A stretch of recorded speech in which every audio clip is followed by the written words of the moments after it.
कांग्रेस के शशि थरूर जी हैं, वो तो तारीफ कर रहे हैं कि उनकी विदेश नीति की तारीफ कर रहे हैं। वो अपने पुराने बयान से हट रहे हैं, कह रहे हैं कि मोदी जी की विदेश नीति आज इतनी अच्छी है कि वो रूस से भी मिलते हैं और यूक्रेन से भी मिलते हैं, दोनों लोग उनकी बात सुनते भी हैं। शशि थरूर जी को थोड़ी सी एक चीज़ याद दिलाना चाहता हूँ। निर्गुट की स्थापना किसने करी थी? हमारे श्री जवाहरलाल नेहरू जी ने करी थी। निर्गुट देशों में हम शामिल होंगे, हम किसी देश में शामिल नहीं होंगे, हम किसी भी गुट में शामिल नहीं होंगे। जब 80 के दशक में शीत युद्ध चला करता था, तब ना हम अमेरिका की तरफ थे ना हम रूस की तरफ थे, हमेशा से हम निर्गुट रहे हैं। तो आज उस निर्गुट का सम्मान करते हुए अगर मोदी जी आगे बढ़ रहे हैं तो थोड़ा सा उन्हें इतिहास भी तो जान लेना चाहिए। मेरे से बहुत ज़्यादा पढ़े लिखे इंसान है शशि थरूर जी, बहुत ज़्यादा बेहतर जानते हैं, लेकिन शायद वो ये चीज़ भूल गए हैं, या हो सकता है उनका कुछ मन मर गया कांग्रेस से और वो हो सकता है कहीं इधर उधर जाने की कोशिश में लगे हों।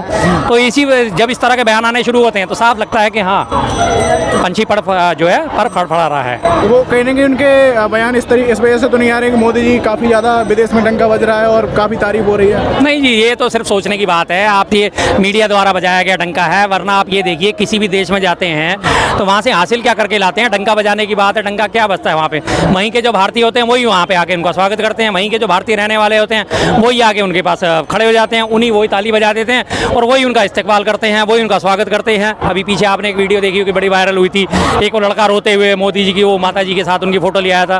तो वही लोग मिलते हैं। विदेश में असली डंका तब बज जाए जब आप विदेश में जाओ और वहीं के उस देश के नागरिक जो हैं वो आपका स्वागत करें, वो आपके रास्ते में खड़े हों आपको दीदार करने के लिए, वो आपको देखने के लिए लाइन लगा के खड़े हो। जैसे कभी नेहरू जी का दीदार करने के लिए लोग लाइन लगा के खड़े होते थे, जैसे मनमोहन सिंह जी की लाइन लगा के खड़े होते थे, वहाँ जाते थे, जहाँ जाते थे वहीं के लोग, प्रॉपर रहने वाले लोग जो थे, वहीं के स्थानीय निवासी जब आते थे तब असली डंका बजता है। वैसे तो आप बावड़ा के टट्टू कितने भी ले जाओ, उनसे क्या फ़र्क पड़ता है? उनसे कोई फ़र्क नहीं पड़ता, उसे डंका नहीं बजता।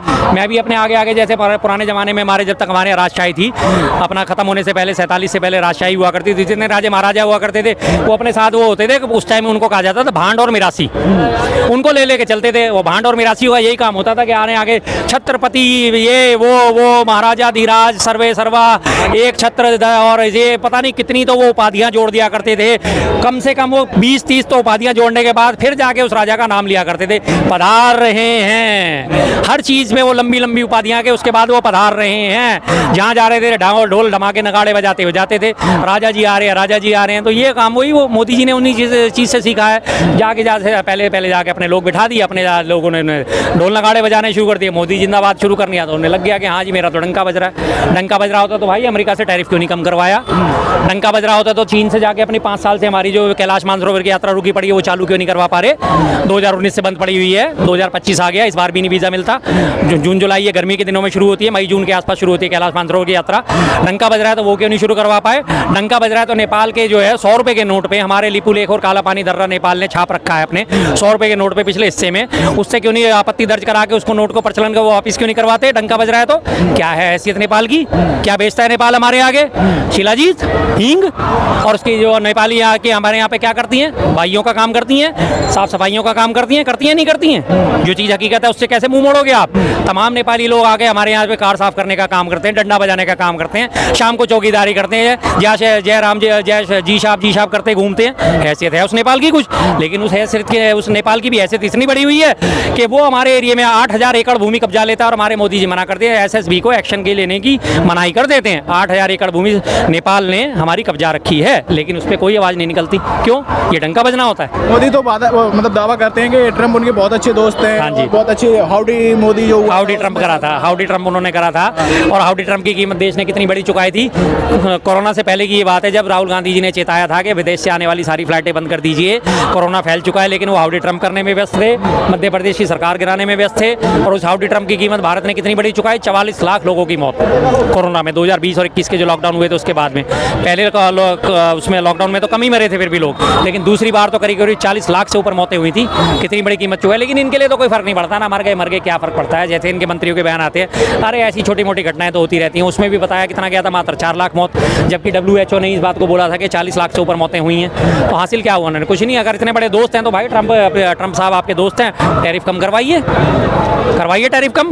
अपने वहाँ पे जो हमारे अवैध वहाँ लोग पहुँचे गए उनके लिए बोलिए कि भाई इन्हें चार्टर्ड प्लेन में भेजो, इन्हें मालवाहक विमान में ना भेजो, इन्हें हथकड़ी और बेड़ी पहना के ना भेजो। क्यों नहीं कर पाए? ना उनके लिए नहीं कर पाएंगे। क्या लग रहा है, क्या निष्कर्ष निकलता है मोदी की विदेश यात्रा में और मनमोहन की? कौन ज़्यादा सफल रहा? देखिए जी, सब मनमोहन सिंह जी की तो दुनिया तारीफ करती है, ये बात दुनिया जानती है, और अपने मन से करती है, तसल्ली से करती है। और एक ज़बरदस्ती तारीफ करवाई जाती है मीडिया को पैसे दे के, पेड पब्लिसिटी पब्लिसिटी करवाई जाती है, मोदी जी करवाया जाता है। सब जानते हैं कितने खोखले व्यक्ति हैं, सब जानते हैं कि चीन के ऊपर नीति क्या है, अमेरिका के उनके लिए उनकी नीति क्या है, सब जानते हैं। लेकिन जो चैनल वाले हैं वो इसकी लगातार गुणगान करते रहे हैं, मोदी जी की विदेश नीति बहुत शानदार, मोदी जी की विदेश नीति बहुत शानदार, लेकिन हर कोई जानता है। और आज जो है विदेश नीति में बात करते करते विदेश जो है हमारा मजाक उड़ाता है। उन्हें पता है मोदी जी की जरा सी तारीफ करते हैं, अरे मोदी जी ऐसा तो व्यक्ति कोई नहीं, और मोदी जी दरवाजा खोल देंगे।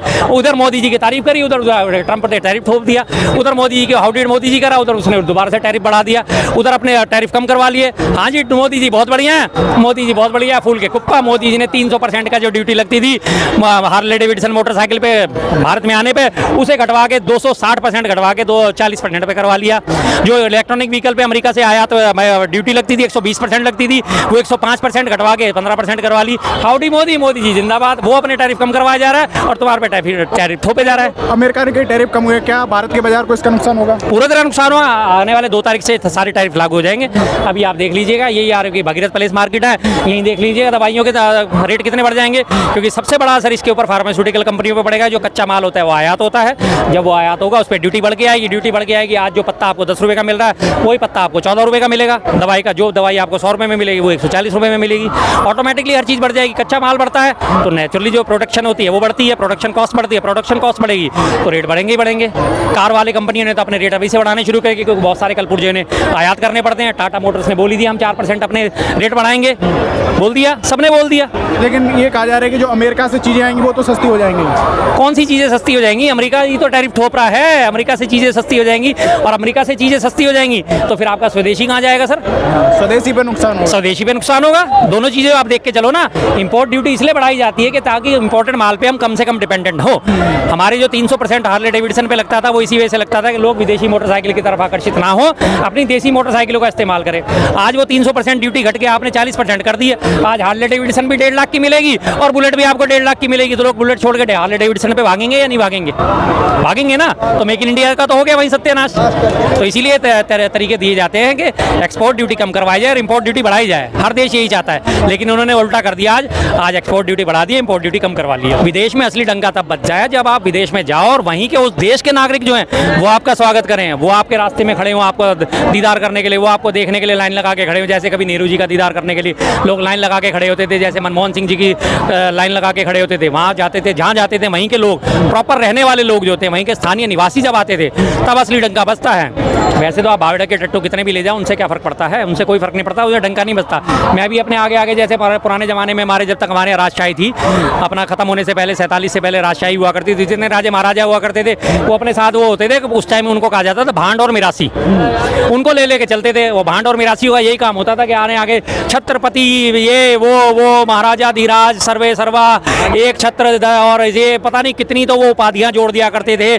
कम से कम वो 20-30 तो उपाधियाँ जोड़ने के बाद फिर जाके उस राजा का नाम लिया करते थे।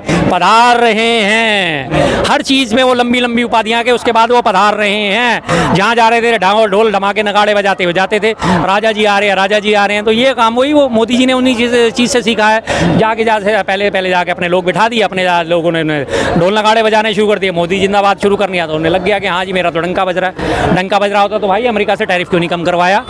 डंका बज रहा होता तो चीन से जाके अपनी 5 साल से हमारी जो कैलाश मानसरोवर की यात्रा रुकी पड़ी है वो चालू क्यों नहीं करवा पा रहे? 2019 से बंद पड़ी हुई है, 2025 आ गया, इस बार भी नहीं वीज़ा मिलता। जून जुलाई ये गर्मी के दिनों में शुरू होती है, मई जून के आसपास शुरू होती है कैलाश मानसरोवर की यात्रा। डंका बज रहा है तो वो क्यों नहीं शुरू करवा पाए? डंका बज रहा है तो नेपाल के जो है 100 रुपये के नोट पे हमारे लिपू लेख और काला पानी दर्रा नेपाल ने छाप रखा है अपने 100 रुपये के नोट पे पिछले हिस्से में, उससे क्यों नहीं आपत्ति दर्ज करा के उसको नोट को प्रचलन का वो वापिस क्यों नहीं करवाते? डंका बज रहा है तो क्या है हैसियत नेपाल की? क्या बेचता है नेपाल हमारे आगे? शिलाजीत, हींग, और उसकी जो नेपाली आके हमारे यहाँ पे क्या करती हैं? भाइयों का काम करती हैं, साफ सफाइयों का काम करती हैं नहीं करती हैं? जो चीज़ हकीकत है उससे कैसे मुंह मोड़ोगे आप? तमाम नेपाली लोग आके हमारे यहाँ पे कार साफ करने का काम करते हैं, डंडा बजाने का काम करते हैं, शाम को चौकीदारी करते हैं, जय राम जय जी साहब करते घूमते हैं। हैसियत है उस नेपाल की कुछ? लेकिन उस हैसियत की, उस नेपाल की भी हैसियत इतनी बड़ी हुई है कि वो हमारे एरिया में 8000 एकड़ भूमि कब्जा लेता है और हमारे मोदी जी मना करते हैं, SSB को एक्शन के लेने की मनाही कर देते हैं। 8000 एकड़ भूमि नेपाल ने हमारी कब्जा रखी है, लेकिन उस पर कोई आवाज़ नहीं निकलती। क्यों? ये डंका बजना होता है।